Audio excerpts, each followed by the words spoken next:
ஐஷா சேனலுக்கு உங்களை வரவேற்கின்றோம். நகம் வெட்டும் போது இந்த தவறை மட்டும் செய்யக்கூடாது. மீறினால் லக்ஷ்மி தேவியின் ஆசி நமக்கு கிடைக்காமலேயே போய்விடும். என்ன தவறை செய்யக்கூடாது என்பதை பற்றி தெரிஞ்சுக்கலாம். ஐஷா சேனலை சப்ஸ்கிரைப் பண்ணிக்கோங்க. பக்கத்துல இருக்கிற பெல் ஐகானையும் பிரஸ் பண்ணிக்கோங்க.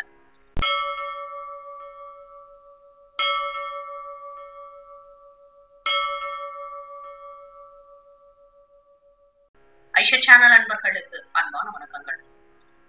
பொதுவாகவே பெரியவர்கள் நகம் வெட்டும் பொழுது ஒரு சில வழிமுறைகளை நமக்கு சொல்வார்கள். எதை செய்ய வேண்டும், எதை செய்யக்கூடாது, நகம் வெட்டும் பொழுது என்னென்னலாம் கவனத்தில் கொள்ள வேண்டும், எந்த இடத்தில் அமர்ந்து நகம் வெட்ட வேண்டும், இது போன்ற ஒரு சில நியதிகளை நம்ம பெரியவர்கள் சொல்லி இருக்கிறார்கள். அதுல பல அர்த்தங்கள் உண்டு. ஒவ்வொன்றிற்கும் பின்னால் ஒரு விதமான காரணங்களும் இருக்கு. ஒரு சில வேலைகளை ஒரு சில காலங்கள்ல தான் செய்ய வேண்டும் என்ற ஒரு கோட்பாடு இருந்தது. நகம் வெட்டுவதோ அல்லது முடி திருத்திக் கொள்வதையோ இரவு நேரங்கள்ல செய்யக்கூடாது. அந்த காலத்துல எல்லாம் நகம் வெட்டுவதற்கென்ற அந்த நெயில் கட்டர்னு சொல்லுவோம், அது இன்றைக்கு நம்ம வீட்டுல இருக்கு. ஆனா முந்தைய காலங்கள்ல நகம் வெட்டுவதற்கு அருவாள் அல்லது கூர்மையான கத்தி போன்ற ஆயுதங்களை தான் பயன்படுத்தினார்கள். இது போன்ற ஆயுதங்களை நம்ம கட்டாயமாக இரவு நேரங்கள்ல பயன்படுத்த கூடாது அப்படின்ற ஒரு கோட்பாடை வைத்திருந்தார்கள். நகம் வெட்டுவது, சவரம் செய்வது, முடி வெட்டி கொள்வது, இது போன்ற விஷயங்கள் நமக்கு சுப மற்றும் அசுப விளைவுகளை ஏற்படுத்தும். குறிப்பிட்ட நாட்கள்ல உங்கள் நகங்களையோ அல்லது முடியையோ வெட்டினால் அது உங்களுக்கு அசுப பலன்களை ஏற்படுத்தும் என்றும் கூறப்படுகின்றது. மாலைக்கு பிறகு எந்த சூழல்லையும் நகங்களையும் முடியையும் வெட்டக்கூடாது. ஆனா இன்றைய அவசர காலங்கள்ல நம்ம அலுவலகத்திற்கு சென்று வந்த பிறகு இந்த வேலைகளை கண்டிப்பாக மாலை வேலையில தான் நம்ம செய்யறோம். அது மிகப்பெரிய தவறு. இப்படி இரவு நேரங்கள்லயோ அல்லது விளக்கு வைக்கக்கூடிய மாலை பொழுதுல லக்ஷ்மி நம் வீட்டிற்கு வரக்கூடிய நேரத்துல நகங்களை வெட்டினால் லக்ஷ்மி தாயார் கோபமுற்று நம் வீட்டிற்குள் வரமாட்டாள்.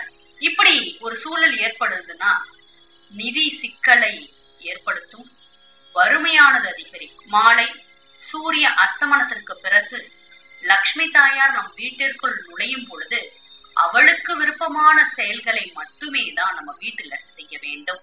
லக்ஷ்மி தேவி செல்வத்தின் சின்னமாக பார்க்கப்படுகின்றார்.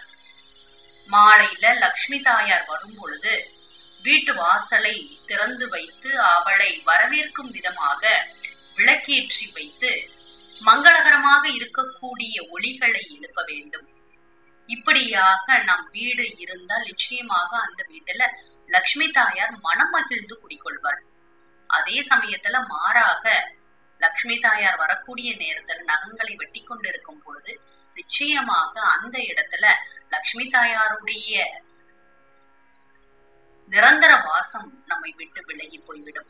ஒரு வீட்டுல நகமானது கீழே விழுந்து விட்டால் அது தர்த்திரியத்தை ஏற்படுத்தும். அதனாலதான் பெரியவர்கள் நகங்களை வெட்டும் பொழுது வீட்டிற்கு வெளியே சென்று வெட்ட வேண்டும் என்ற ஒரு நியதியை வைத்திருந்தார்கள். அதையும் நம்ம இன்றைக்கு கடைபிடிப்பது கிடையாது. ஒரு சிலர் நகங்களை வெட்டக்கூடாது, அதை நாங்க கடைபிடிக்கிறோம், ஆனா நகங்களை கடிப்பதுண்டு. அப்படின்னாலும் அதற்கும் இதே பலன்களை தான் நாம் பெறப்போகின்றோம். எந்த ஒரு வீட்டில் நகத்துடைய துகள்களோ அல்லது நகமோ தரையில் விழும் பொழுது அது கண்டிப்பாக அந்த வீட்டிற்கு தர்த்திரியத்தை உண்டாக்கும். அந்த காலத்துல மின்சாரம் இருக்காது. அதனால இரவு பொழுதுல நகங்களை வெட்டி அந்த நக துண்டுகள் கீழே விழுந்தால் அதனை சரியாக நம்ம எடுக்க முடியாது. அதனுடைய துகள்களை நம்ம வீட்டிற்குள் உட்கார்ந்து வெட்டும் பொழுது அந்த துகள்களானது உணவில் புகுந்து விடும்.